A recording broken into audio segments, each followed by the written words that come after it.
Good morning.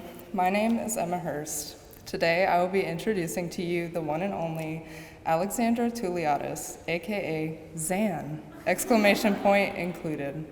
The first time I came into contact her was way back in Miss Riley's 7th grade English class. Her bold and boisterous personality intimidated me then, but now it's the reason I've come to love her today. Alexandra definitely lives up to the extravagance of her name. She is sharp as a whip, wickedly witty, and unafraid to state her opinions or give you the hardest advice that you need to hear. Whether she's unpacking her past in the senior den or directing the entirety of the production of the senior haunted house, she embodies being larger than life in everything she does. Alexandra is the epitome of passion, intellect, and drive. I know you're all so excited to hear what she has to say, so I give you Alexandra Carlia Touliatos. Take it away, Zan.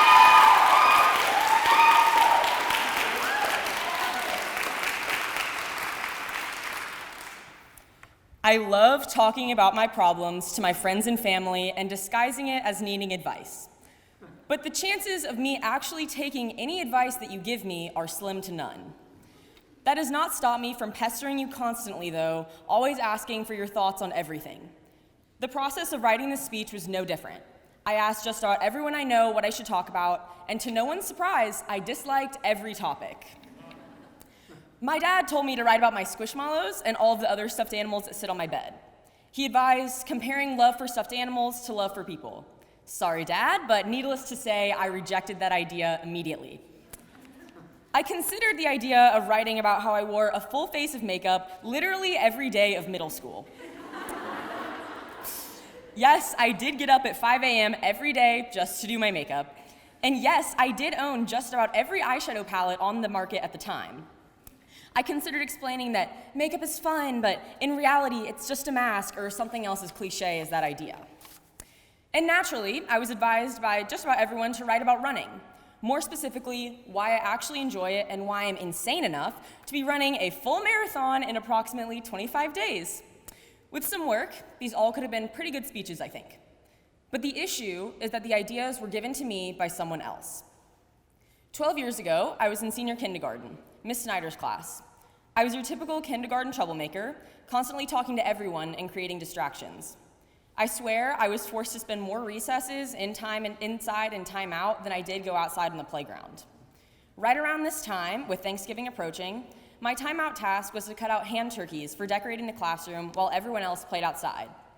The sooner I finished cutting out the hand turkeys, the sooner I could join my friends on the playground.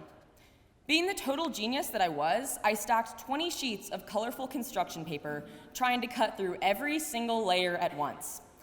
I could hardly close the scissors, and whatever shape that was being cut out was definitely very far from a hand turkey.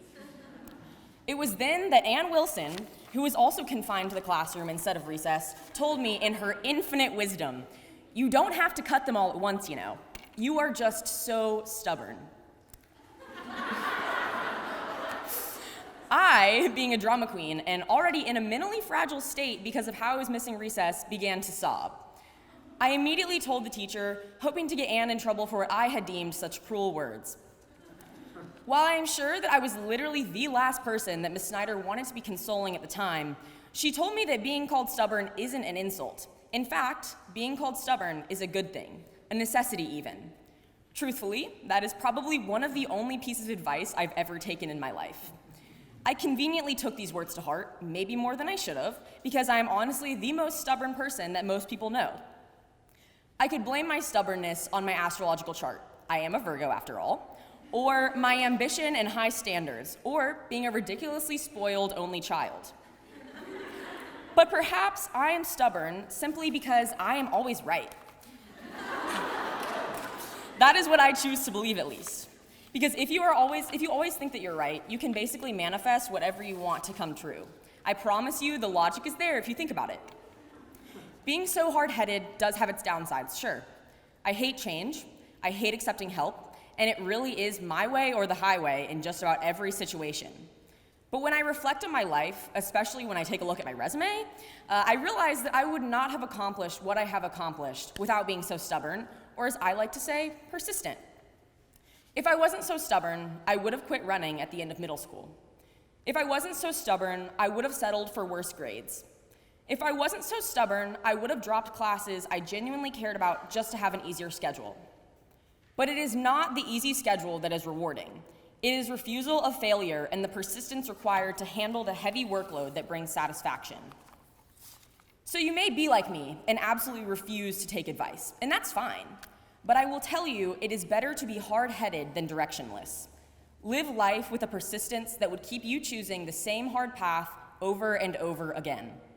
Good things may come to those who wait, but more frequently, I think good things come to those who know what they want. So to my lovely class of 22, be stubborn and continue to march to the beat of your own drums.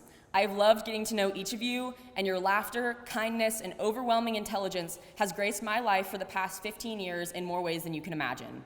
Thank you for growing up alongside me, and I cannot wait to see where life takes you all. Thank you.